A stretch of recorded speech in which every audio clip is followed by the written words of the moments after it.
magsalita sa ganito karaming tao, sanay po akong kumanta. Dahil isa po ako sa mga kingdom musician. At lumaki po sa poder ni Pastor Apollo Sitimiloy. Kaya kung may tatanungin po kayo about kay Pastor, tanungin niyo po ako.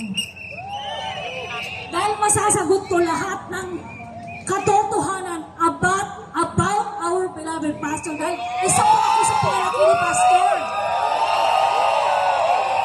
Ngayon lang po ako lumabas. Maybe iba sa inyo lagi niyo ako nakikita kumakanta sa church.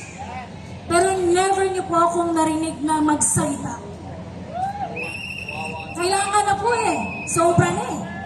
Masyado na po tinapakan si Pastor eh. Hindi ko na kaya. Hindi na po kaya ng loob ko. Alam niyo po ba? Ilang araw na po ako umiiyak. Pero sa pag-iyak na yon, mga kababayan, kasama po doon ang panalangin. Na sana ang ating Panginoong Diyos ay mag-intervene sa ating pangag na gobyerno ngayon.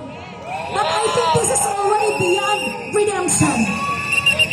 This president is already beyond redemption, mga kababayan.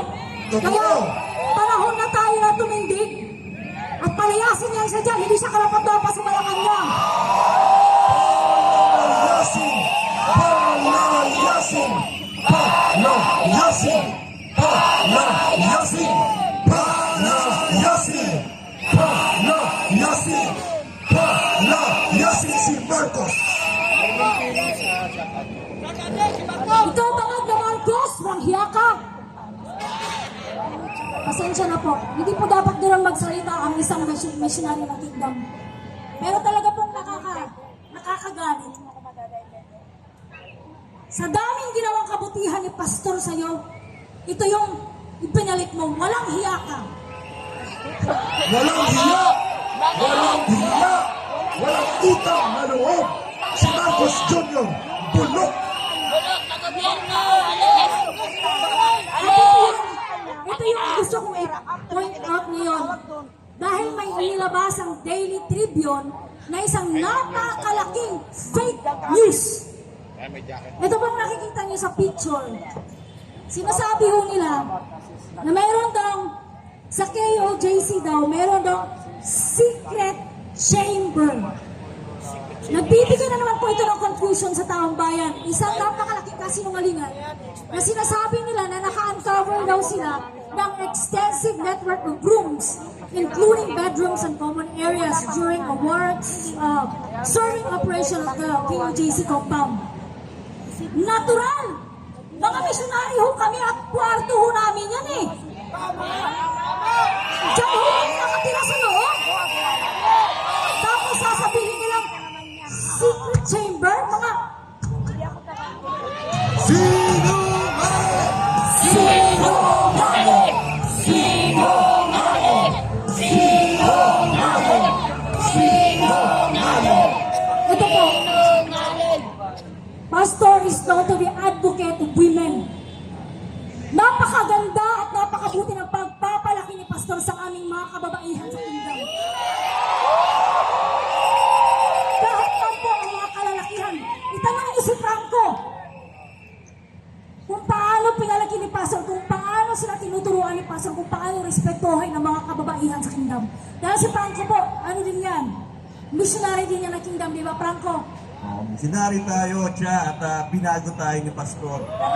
Ayoko sana magsalita. Si Franco, may mga kapatid itong babae. Mga kaibigan ko, si Ida, si Nina, at yung bunso nilang kapatid.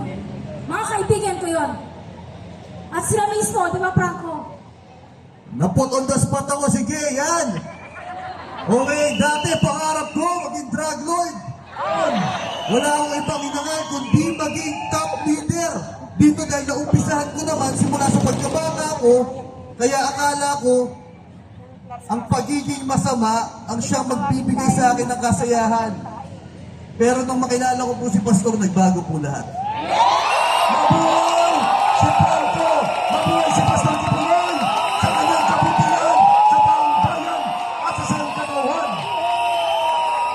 Ito po. Hindi pa po ako tapos.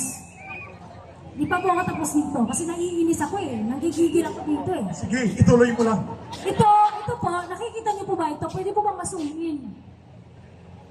Itong kwarto na to, may zoom in po ba? Meron? Picture yata yan. Ito po ito. Kwarto ko to eh!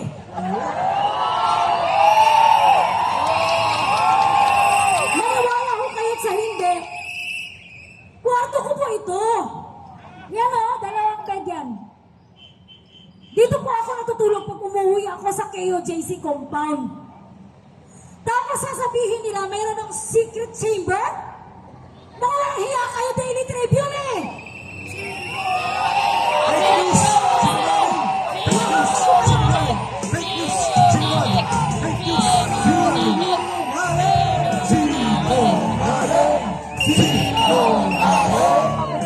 Wala akong sasakrito itong mga kwartong to. Pag pumasok po kayo sa isa sa mga buildings doon, makikita niyo po yung mga kwartong yan. Kwarto ng mga babae yan. Wala akong sa secret chamber yan. Kahit pasamahan ko kayo. Hoy, kayong mga, patawarin niyo ako sa, Sige, ituloy hindi mo. ako dapat Nararamdaman ng ganito Pilipino dahil yan. isa akong misyonaryo ng kingdom. At tinuruan kami ng magandang asal ni Pastor. Ang saya-saya na kayo. Hinahabol ko kayo mga bayarang social media dyan ha. Sige, maglabas pa kayo, pakakasuhan namin kayo lahat. Kung sino? Alam mo, ikaw sumulat ng fake news. Kasi ayaw nila sa tali na nakataas din yung kontak. Pag tinaas mo yung camera mo, tinataas Ang mo may-ari ng Tribune ay barkada ni Tambaluslos Marcos Crony, Marcos Tuta ang may-ari ng Tribune. Ginawa ko pang secret chamber yung kwarto ko ha.